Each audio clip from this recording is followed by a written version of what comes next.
Olá, meus irmãos e amigos, paz seja convosco, graças a Deus que nos dá a vitória por nosso Senhor e Salvador Jesus Cristo. Até aqui nos ajudou o Senhor, Ebenezer, graças a Deus. Queridos, estamos numa série de estudos sobre as 7 igrejas da Ásia, ou as 7 igrejas do Apocalipse, carta do Senhor Jesus às igrejas da Ásia. E hoje nós vamos falar sobre a igreja de Tiatira, ok? Capítulo 2 do livro de Apocalipse, a partir do versículo 18 até o 29, diz assim o texto da palavra de Deus. E ao anjo da igreja que está em Tiatira escreve: isto diz o Filho de Deus, que tem os olhos como chamas de fogo e pés semelhantes a latão reluzente. Eu conheço as tuas obras e o teu amor e o teu serviço e a tua fé, a tua paciência, e que as tuas últimas obras são mais do que as primeiras. Mas tenho contra ti que toleras que Jezabel, mulher que se diz profetiza, ensine e engane os meus servos para que se prostituam e comam dos sacrifícios da idolatria. E dei-lhes tempo para que se arrependesse da sua prostituição, e não se arrependeu. Eis que porei numa cama sobre os que adulteram com ela, virá grande tribulação, e se não se arrependerem das suas obras. E ferirei de morte os seus filhos, e todas as igrejas saberão que eu sou aquele que sonda as mentes e os corações, e darei a cada um de vós segundo as vossas obras. Mas eu vos digo a vós e aos restantes que estão em Tiatira, a todos quantos têm essa doutrina e não conhecem, como dizem, as profundezas de Satanás, que outra carga vos não porei, mas o que tendes, Tiatira, retende-o até que eu venha. Ao que vencer e guardar até o fim as minhas palavras, eu lhe darei poder sobre as nações, e com vara de ferro as regerá, e serão quebradas como vasos de oleiro, como também recebi de meu Pai. 28. E dar-lhe-ei a estrela da manhã. Quem tem ouvidos, ouça o que o Espírito diz às igrejas. Amém. Querido, nós resolvemos gravar essas próximas aulas em função da instabilidade da internet aqui na minha área, tá? Mas aí no YouTube mesmo você pode comentar.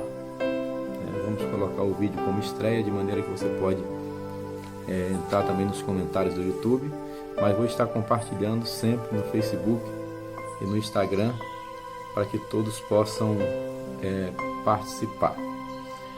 Quero lembrar-lhes que Apocalipse 1:3 diz que bem-aventurado é aquele que lê e aquele que ouve as palavras desta profecia e guardam as coisas que estão escritas nela, porque o tempo está próximo.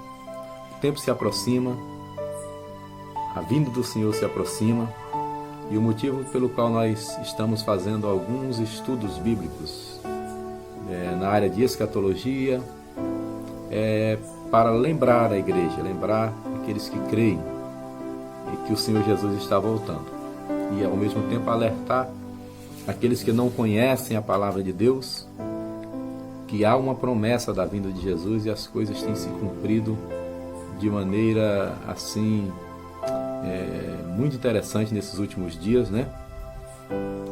Com essa pandemia, com o coronavírus e outras coisas acontecendo no mundo, nós podemos ver na íntegra o livro sagrado se cumprindo, as profecias tanto do Senhor Jesus no sermão profético, quanto outras profecias da Bíblia Sagrada, mostrando que nós estamos nos últimos dias. Continuando eu quero falar hoje sobre a igreja de Esmirna, de Tiatira, que é uma das 7 igrejas da Ásia. O Senhor está escrevendo para o anjo, o primeiro versículo vai falar ao anjo da igreja que está em Tiatira, né? Porque o anjo da igreja é o pastor da igreja, relembrando. Vamos lá.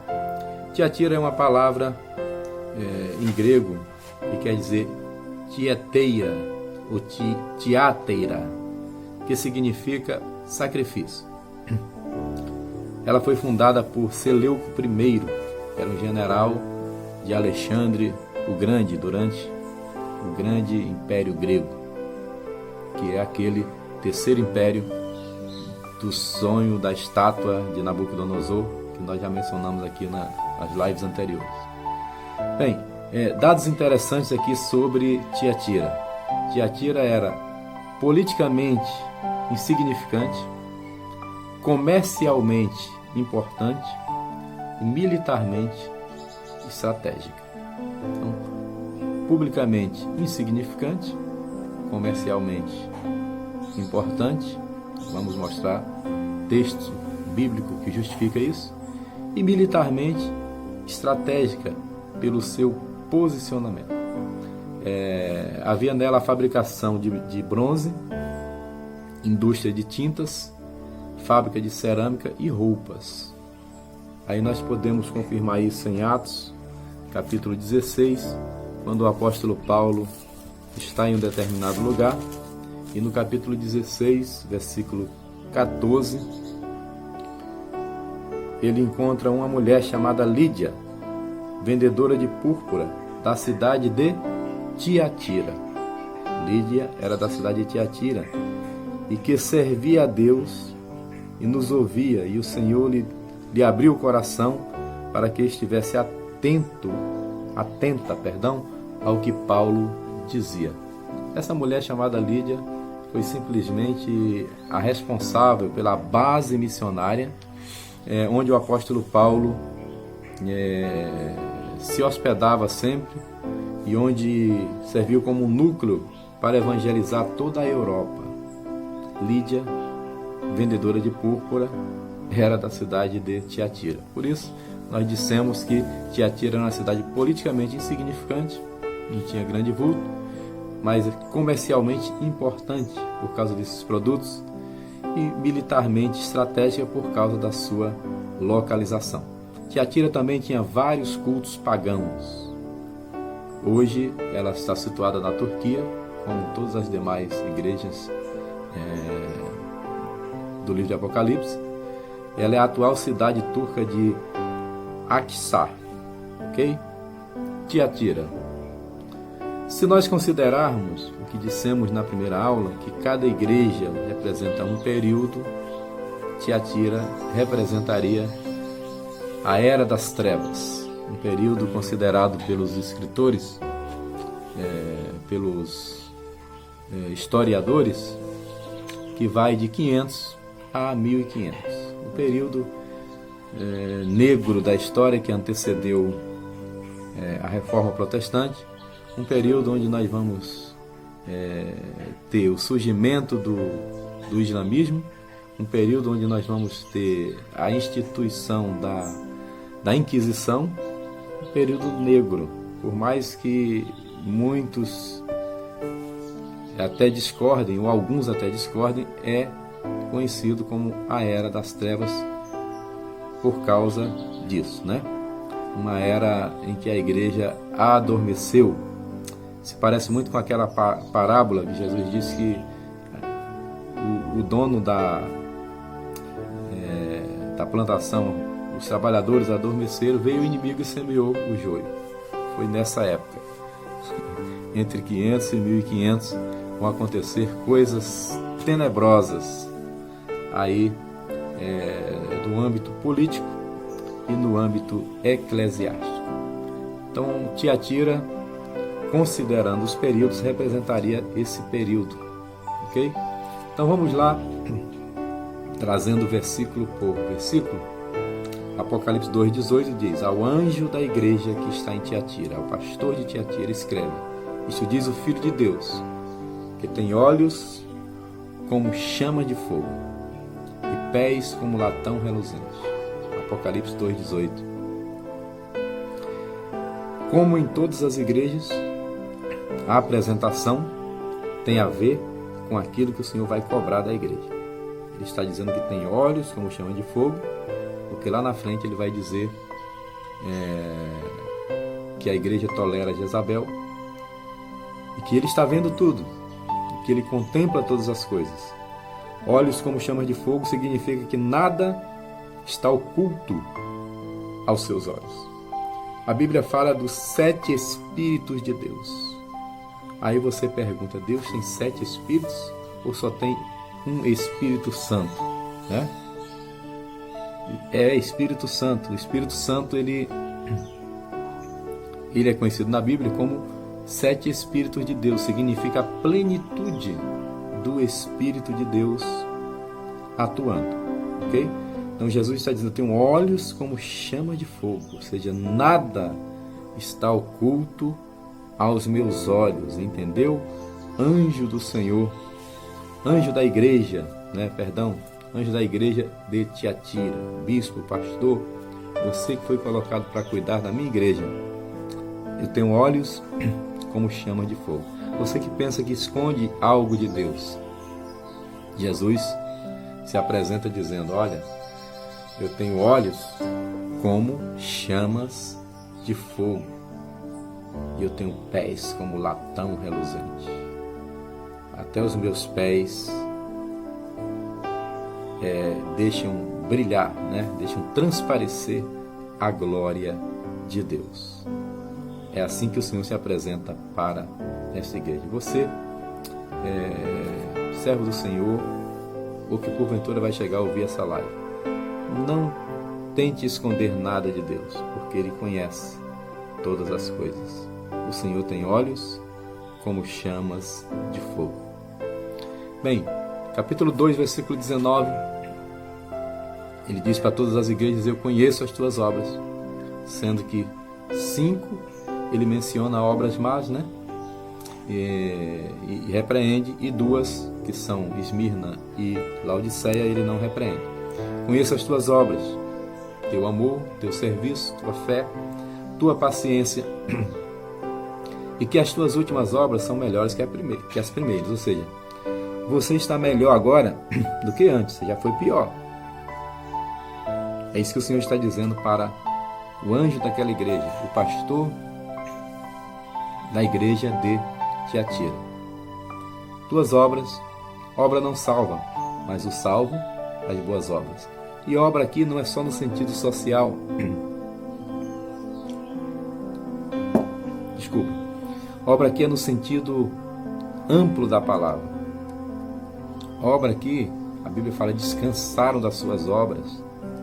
Obra aqui é o trabalho cristão, diaconia, porque a missão da igreja primeiro, pregação, querigma, segundo, comunhão, koinonia, e terceiro, diaconia, que é serviço, é a tríplice missão da igreja segundo John Stott, tá? Querigma, koinonia e diaconia, pregação, comunhão e serviço. Então, para a igreja de Tiatira está dizendo, olha, as tuas obras estão excelentes, eu conheço as tuas obras, o teu amor.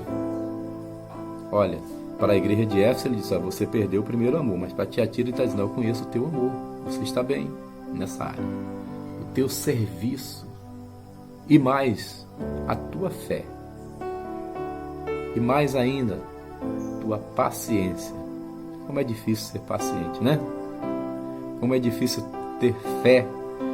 E nós trouxemos um estudo sobre os heróis da fé. Nossa primeira série de estudos, foi sobre Hebreus 11. Esse é o momento de crise, momento de pandemia, o momento de dificuldade, é o momento para nós deixarmos a fé transparecer. é um momento para nós deixarmos a fé aflorar. O momento de crise é o momento de nós mostrarmos a diferença entre o justo e o ímpio, entre o que serve a Deus e o que não serve. Com fé e paciência, porque a vitória é certa. Amém? Falamos de 2:19, agora vamos ler do 2:20 até o 23. É o texto mais abrangente que vai falar do problema dessa igreja. Para todas as igrejas, Jesus se apresentou, disse que conhecia as suas obras, elogiou, como todo bom líder faz. Primeiro elogia, depois cobra. Ok? Elogiar sempre em público, cobrar sempre no PV, sempre em particular. Jesus, líder por excelência, Rei dos reis e Senhor dos senhores, primeiro ele elogia, depois ele cajado, cobrança, espada.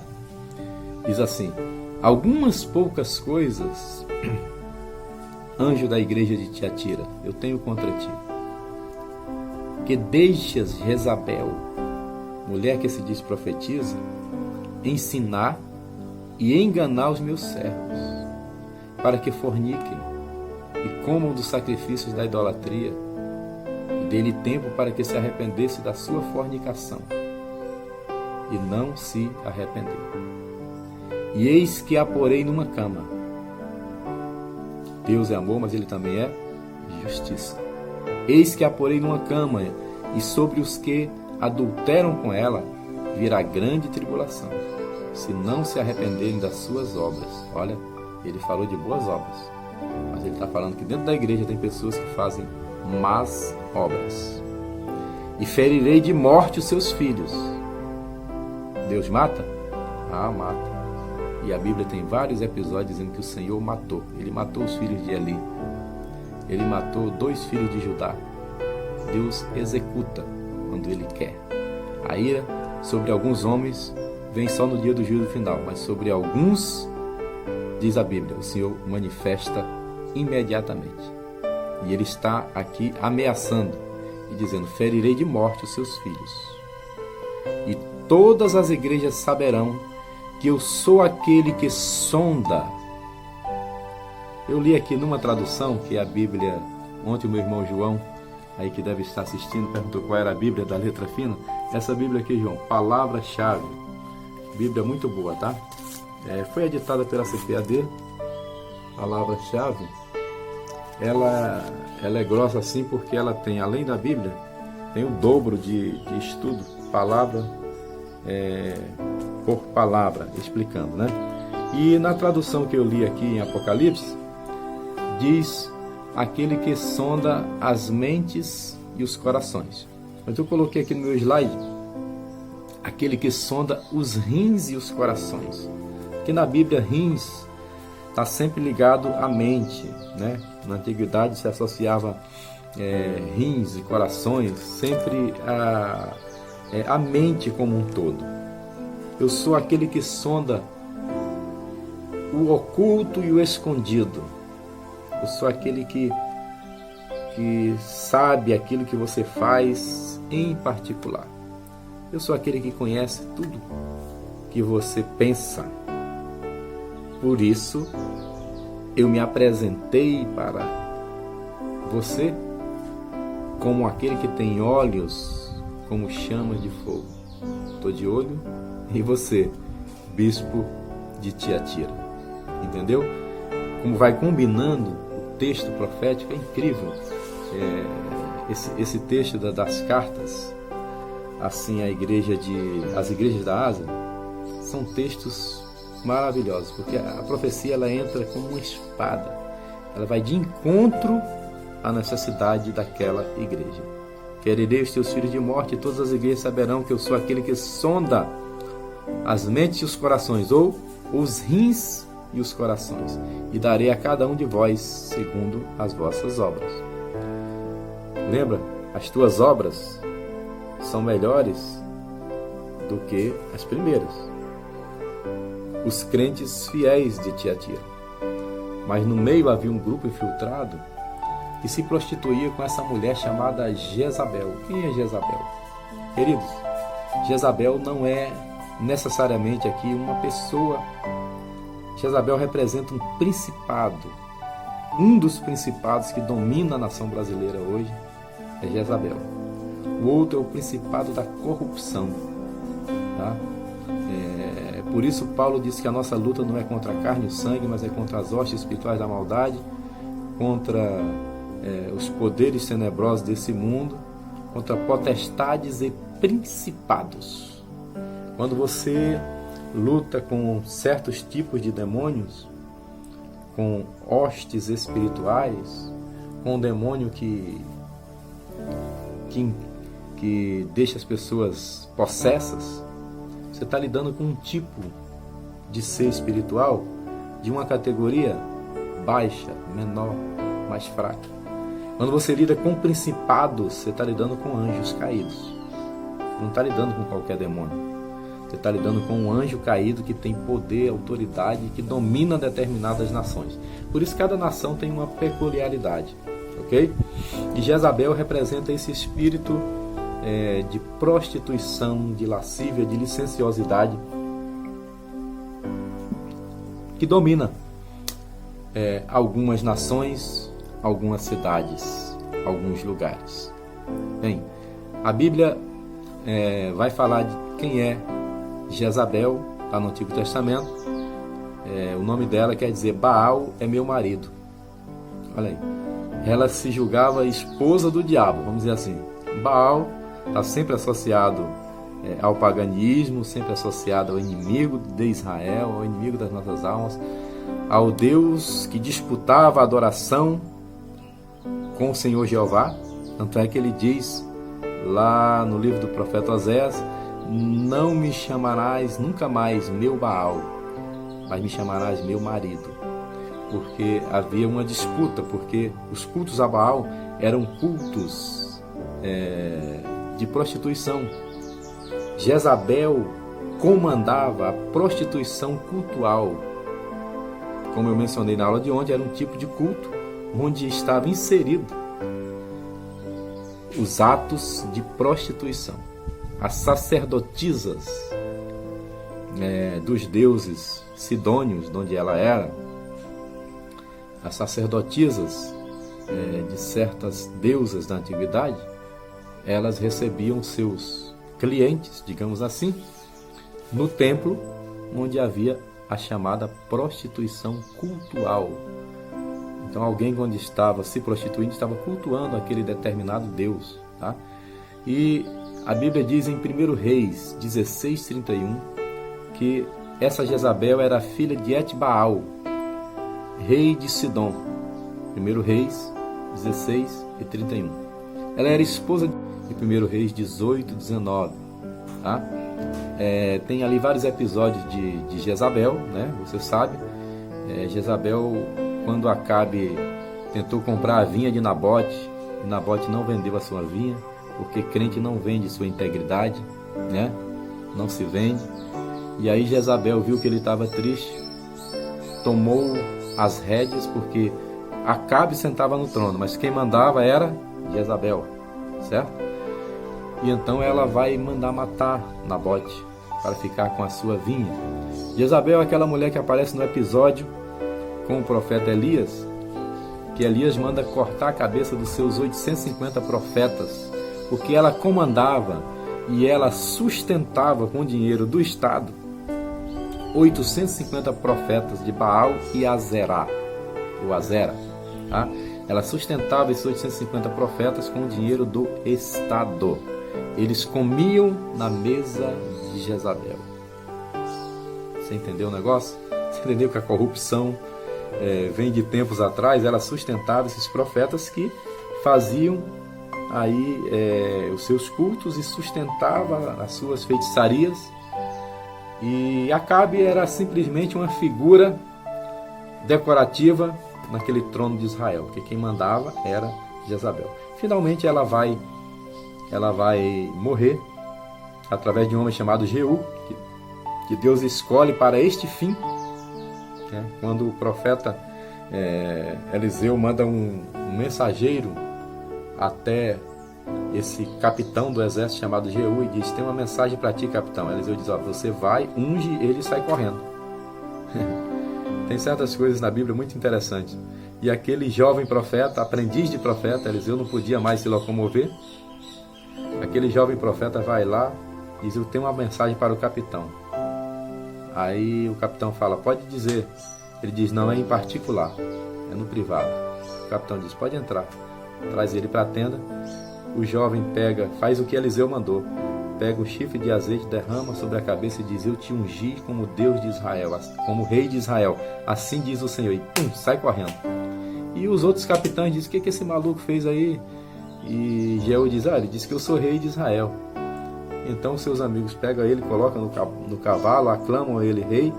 E ele tem a missão de destituir Jezabel do reino, que na verdade Acabe não estava reinando nada.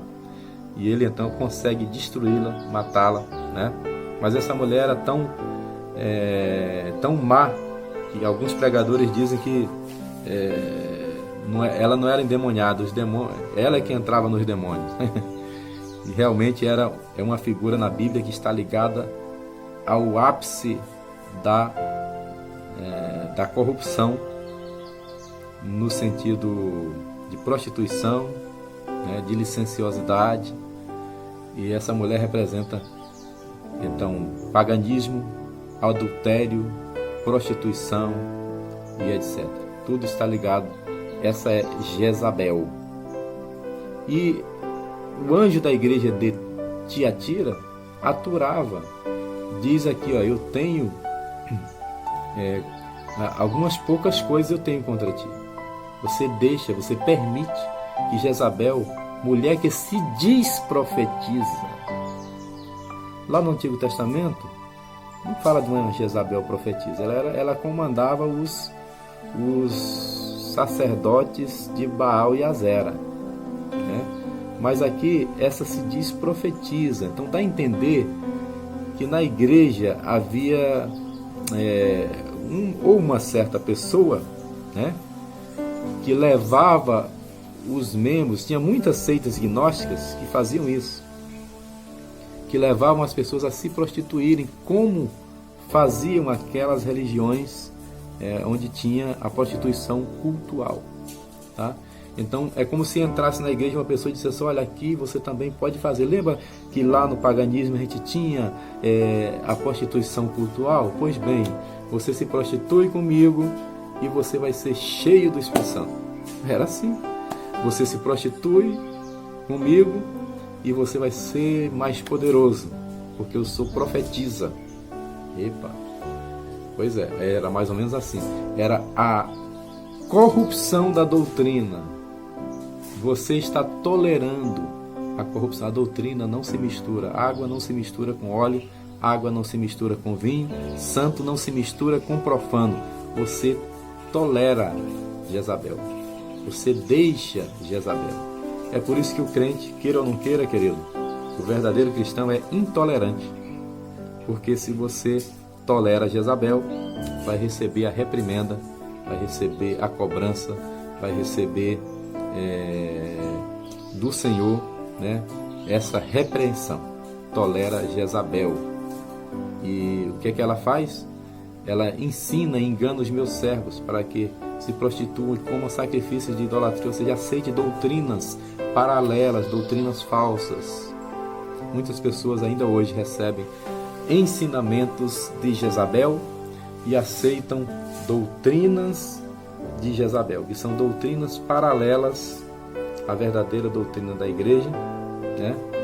A verdadeira doutrina do Evangelho. E o Senhor repreende, ameaça a própria Jezabel, ou aquele que está por trás disso, e aqueles que estão envolvidos. O Senhor disse que matará, ferirá, se não se arrependerem.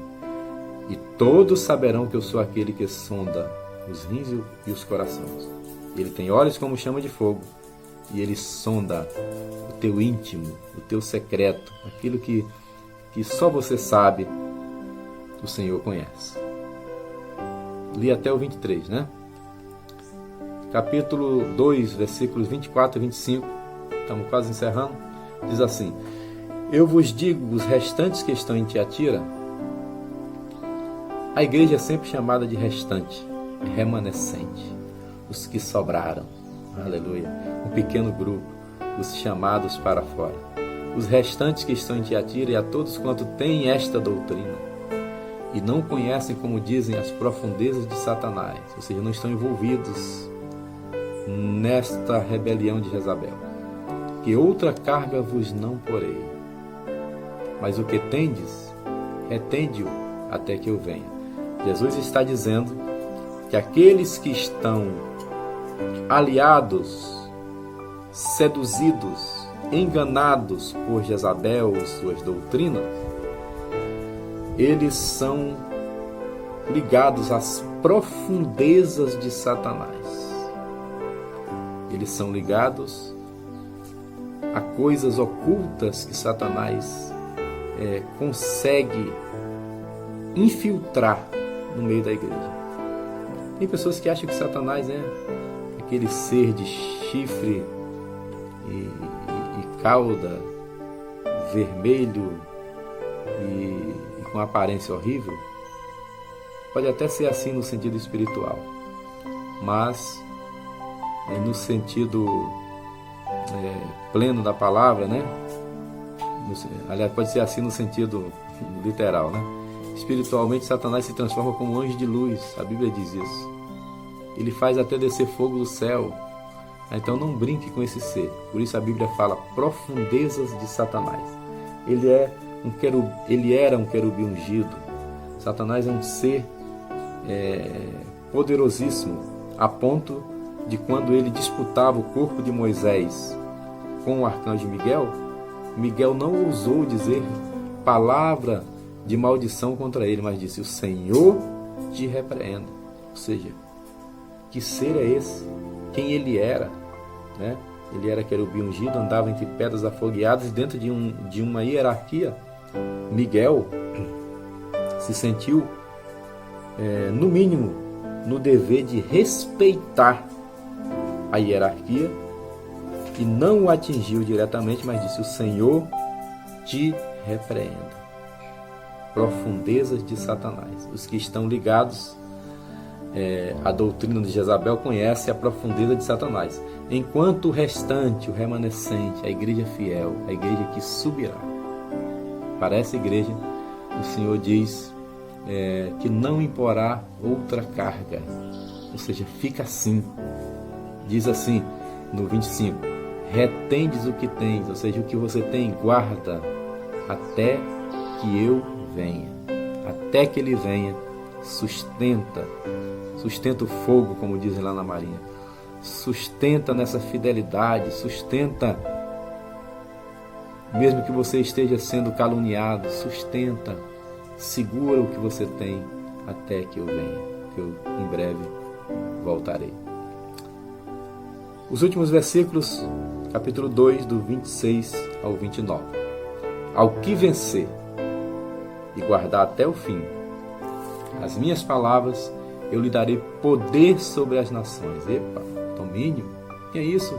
Pastor, a igreja não vai para o céu? Sim, querido, mas céu é estar com Cristo. Onde Cristo estiver, é céu. O reino de Deus é muito mais abrangente do que muitas pessoas pensam. Durante a eternidade, se é que a eternidade tem durante. Na eternidade não há tempo, não há durante. Mas na eternidade, melhor assim, na eternidade nós reinaremos com o Senhor. E haverá um tempo que Ele reinará aqui na terra, e nós estaremos também juntos, né?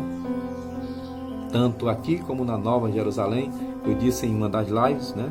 Aquele que faz parte da igreja do Senhor, ele tanto poderá estar aqui na terra como poderá entrar na Jerusalém celestial, porque ele está com o corpo glorificado, ele não está mais em carne, ele está como os anjos. Ele não é um anjo, mas ele está como os anjos. Ele é noivo do Cordeiro, e ele reinará com o Senhor.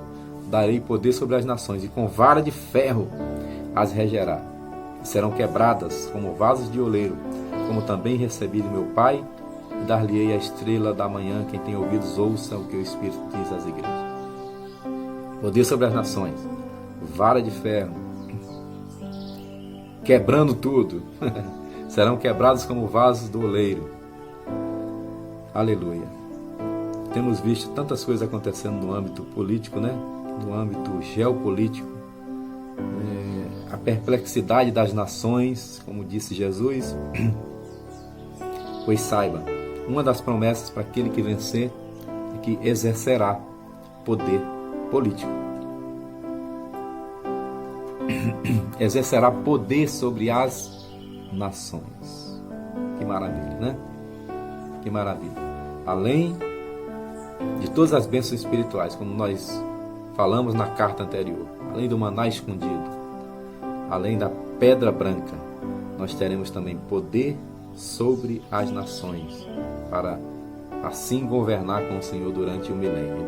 Dar-lhe-ei a estrela da manhã, dar-lhe-ei o presente. A estrela da manhã aqui representa o Senhor Jesus, né?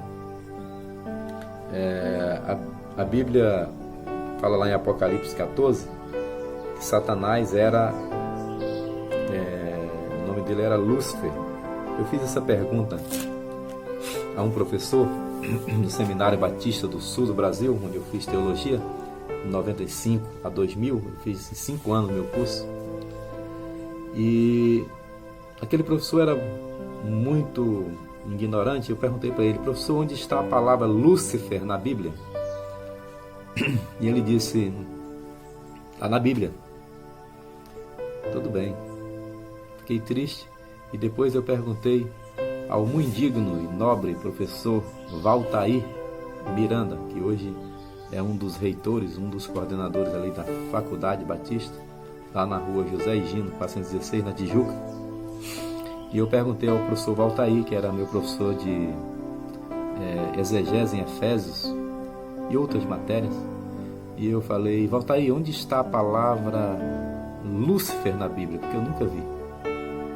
Ele disse: Isaías 14, em latim, onde fala: como caíste do céu, ó estrela da manhã. Estrela da manhã é anjo de luz, ou Lúcifer, né? Então era o nome de Satanás antes da sua queda. Então a palavra Lúcifer você não vai encontrar na nossa Bíblia em português, só vai encontrar se você ler uma tradução em latim. Mas aqui ele está dizendo: eu dar-lhe a estrela da manhã. Jesus é a nossa estrela da manhã, tá? Isso vai mencionar também em outros textos lá na frente, né? Jesus é a nossa estrela da manhã. Satanás era anjo de luz, ele tenta sempre se parecer com ele. Ele é a imitação, ele é o anticristo que vai aparecer como se fosse o Cristo, mas ele não é o Cristo, tá? Muitos ficarão com a estrela da manhã, Satanás, com Lúcifer. Nós ficaremos com a resplandecente estrela da manhã, que é Cristo. Quem tem ouvidos, ouça o que o Espírito diz às igrejas. O Senhor termina todas as cartas com essa expressão: quem tem ouvidos, ouça o que o Espírito diz às igrejas. Ou seja, tem gente que tem orelhas, e tem uns que têm maiores, né? Mas não ouvem, não escutam. Quem tem ouvidos, ouça. É uma expressão forte na Bíblia, né? Porque tem pessoas que têm ouvidos e não ouvem. Eu espero que você que está assistindo essa série de estudos aprenda com essas igrejas, com os anjos dessas igrejas do Apocalipse, que nós devemos ouvir, nós devemos estar atentos, nós devemos guardar as profecias deste livro. E assim fazendo, nós vamos vencer e obter todas essas vitórias que o Senhor garante àquele que vencer. Louvado seja o nome do Senhor. Eu quero orar pela tua família, pela tua casa, pela tua vida espiritual. Que o Senhor te proteja do espírito de Jezabel. Que o Senhor me guarde em santidade. Que o Senhor nos proteja do mal. Que o Senhor nos proteja da corrupção da doutrina. E jamais eu venha ser iludido por outra doutrina facilitadora que não seja a doutrina genuína da palavra de Deus. Que eu possa entender todo o tempo que o Senhor tem olhos como chama de fogo e que o Senhor é quem guarda, é quem protege a sua igreja. Que o Senhor te abençoe e te guarde, o Senhor faça resplandecer o seu rosto sobre ti, o Senhor sobre ti levante o seu rosto e te dê a paz. Que o anjo do Senhor esteja acampado na tua porta, que as ombreiras das suas portas estejam marcadas com sangue do Cordeiro, na parte de cima, em ambas as laterais. Aleluia. Que 1000 caem ao teu lado, 10.000 à tua direita, mas tu não sejas atingido. Que toda seta, todo dardo inflamado do maligno, seta que voe de dia, mortandade que assola na escuridão, coronavírus, não chegará a ti. Que o Senhor te livre de todo mal. 1000 caiam ao nosso lado e 10.000 à nossa direita, mas que nós não sejamos atingidos, pois assim cremos e a vitória é nossa pelo sangue de Jesus. Deus abençoe, meus irmãos. Até amanhã, se Deus assim o permitir, com a live número 5, falaremos sobre a próxima igreja do Apocalipse. Deixa eu só conferir aqui logo qual é a número 5. Falamos hoje sobre Tiatira. Amanhã falaremos então sobre a igreja de Sardes. Só falta agora Sardes, Filadélfia e Laodiceia. Deus te abençoe. Um abraço a todos. Que o Senhor guarde a tua família. Aproveita bem essa quarentena. Bíblia, oração, jejum quando puder, caminhada sempre e sol. Vou fazer uma caminhadazinha agora, nem que seja de 2 ou 3 quilômetros, e depois vou tomar 1 hora de sol. Não é só para ficar moreninho, estou até ficando moreno, mas não é para isso, é para obter bastante imunidade, vitamina D. Que o Senhor assim abençoe cada um de vocês. Um abraço. Paz seja convosco.